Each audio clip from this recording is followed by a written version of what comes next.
ഇന്ന് നമുക്ക് 1 kg വരുന്ന ഒരു മാർബിൾ കേക്കിൻ്റെ റെസിപ്പി നോക്കാം. അതിനായിട്ട് 2 കപ്പ് മൈദ, 2 ടീസ്പൂൺ ബേക്കിംഗ് പൗഡറും 1/4 ടീസ്പൂൺ ബേക്കിംഗ് സോഡയും കൂടെ മിക്സ് ചെയ്ത് അരച്ച് മാറ്റി വെക്കാം. 2 കപ്പ് മൈദ എടുത്തത് കൊണ്ട് 2 കപ്പ് ഷുഗർ പൗഡറും കൂടെ എടുത്തിട്ടുണ്ട്. 1/4 കപ്പ് കൊക്കോ പൗഡർ കൂടെ എടുക്കണം.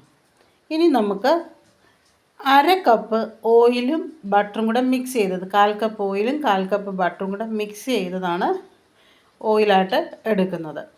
ഈ 4 മുട്ട, 1.5 അല്ലെങ്കിൽ 2 ടീസ്പൂൺ വാനില എസൻസ് ഒഴിക്കുക. അത് നല്ലതുപോലെ ഒന്ന് പതയ്ക്കും വരെ ബീറ്റ് ചെയ്തിട്ട് കുറേശ്ശെ ഷുഗർ പൗഡർ ഇട്ട് കൊടുക്കണം. ഇതൊരു പ്രത്യേകതരം കേക്കാണ്, നല്ല ടേസ്റ്റുള്ള ഒരു കേക്കാണ്. നമുക്ക് ടീ ടൈമിലൊക്കെ ഉപയോഗിക്കാനും കുട്ടികളൊക്കെ വരുമ്പോൾ 4 മണിക്ക് കഴിക്കാൻ എല്ലാവർക്കും ഇഷ്ടപ്പെടുന്നൊരു ടേസ്റ്റാണ് പണ്ട് തൊട്ടേ ഈ മാർബിൾ കേക്ക് എന്ന് പറയുന്നത്. ഇനി നമുക്ക് നല്ലതുപോലെ മുട്ടയൊന്ന് ബീറ്റായി ഒരു വൈറ്റ് കളറിൽ വരുമ്പം നമുക്ക് ബീറ്റർ ഒന്ന് സ്പീഡ് കുറച്ചിട്ട് ആ ഓയിൽ ആഡ് ചെയ്ത് കൊടുക്കണം. ഓയിൽ ആഡ് ചെയ്ത് കഴിഞ്ഞാൽ നമുക്ക് ഡ്രൈ ഇൻഗ്രീഡിയൻസ് കുറേശ്ശെ ഇട്ട് മിക്സ് ചെയ്യണം. ഒപ്പം നമ്മൾ മിൽക്കും കൂടെ ആഡ് ചെയ്ത് കൊടുത്ത് ഇളക്കി എടുക്കണം. ഒരു 4 ടേബിൾ സ്പൂൺ അല്ലെ 1/4 കപ്പ് മിൽക്കാണ് ഇവിടെ ഞാൻ ഉപയോഗിച്ചത്.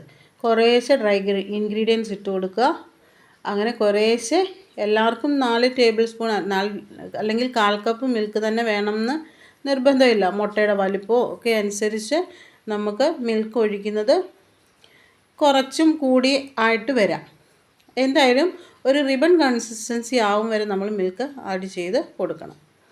ഇനി നമുക്ക് അടുത്തതായിട്ട് ചെയ്യേണ്ടത് ഈ ബാറ്ററിനെ 2ആയിട്ട് ഡിവൈഡ് ചെയ്യണം. കാരണം മാർബിൾ ഡിസൈൻ വരണ്ടേ. അപ്പോൾ 2ആയിട്ട് കൊക്കോ പൗഡറിൻ്റെ ഒരെണ്ണവും വാനിലയുടെ മാത്രമായിട്ട് ഒരു വെറ്റ് ഇൻഗ്രീഡിയൻസും ആക്കിയിട്ട് രണ്ടും കൂടെ മിക്സ് ചെയ്ത് ഒഴിക്കുകയാണ് ചെയ്യുന്നത്. അതിൻ്റെ പകുതി ഭാഗം ഞാൻ വേറൊരു പാത്രത്തിലോട്ട് മാറ്റി. ഇനി നമുക്ക് ഇതിലോട്ട് കൊക്കോ പൗഡർ, നല്ലതുപോലെ അരിച്ച് വെച്ചിരിക്കുന്ന കൊക്കോ പൗഡർ, കാരണം കൊക്കോ പൗഡറിനകത്ത് ഒരുപാട് തരികളുള്ളത് കൊണ്ട് നമ്മൾ അരിച്ച് മാത്രമേ ഇതിലേക്ക് ചേർക്കാവൂ. ഡയറക്റ്റ് ചേർക്കാൻ പറ്റും. പക്ഷെങ്കിൽ ഇത് ചേർക്കുമ്പോൾ കുറച്ചും കൂടെ നമ്മുടെ ബാറ്റർ ഒന്ന് ടൈറ്റായി പോകും. അതുകൊണ്ട് ഞാനിപ്പോൾ 1 ടേബിൾ സ്പൂൺ മിൽക്ക് ഒഴിച്ചു. കുറേശ്ശെ മിൽക്ക് ഒഴിച്ച് എത്രത്തോളം വേണോ അത്രത്തോളം അവരവർക്ക് ആവശ്യമുള്ള നമ്മുടെ ഒരു റിബൺ കൺസിസ്റ്റൻസിയാണ് ഈ ഒരു ബാറ്ററിന് വേണ്ടത്. അപ്പോൾ ഞാൻ 2 ടേബിൾ സ്പൂൺ ഒഴിച്ചു.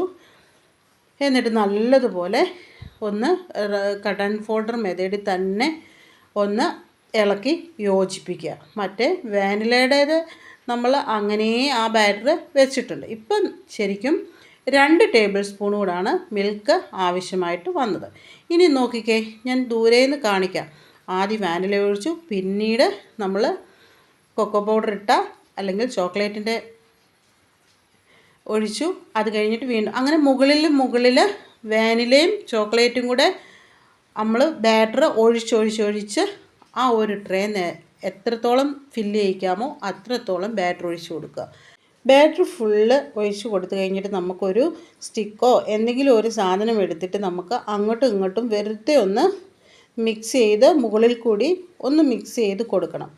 അന്നേരം ഈ ഒരു ഡിസൈനിൽ വരും. ഇല്ലെങ്കിൽ അതിൽ റാന്ന് എഴുതി കൊടുത്താലും മതി. നോക്കിക്കേ, നമുക്ക് കേക്ക് നമ്മൾ എപ്പോഴും വയ്ക്കുന്ന ടെമ്പറേച്ചറിൽ തന്നെ ബേക്ക് ചെയ്യാൻ വെച്ചു. നമുക്ക് അത്യാവശ്യം നല്ല ഹൈറ്റിൽ നല്ലൊരു സ്പഞ്ചി ആയിട്ട് തന്നെ കേക്ക് കിട്ടിയിട്ടുണ്ട്. ഇത് നല്ല ടേസ്റ്റുള്ള ഒരു കണം വാനിലയുടെയും ചോക്ലേറ്റിൻ്റെയും കൂടെ മിക്സ് ആയതുകൊണ്ട് ഇത് നല്ല ടേസ്റ്റായിട്ടുള്ള ഒരു കേക്കാണ്. കാണാനും നല്ല ഭംഗിയാണ്.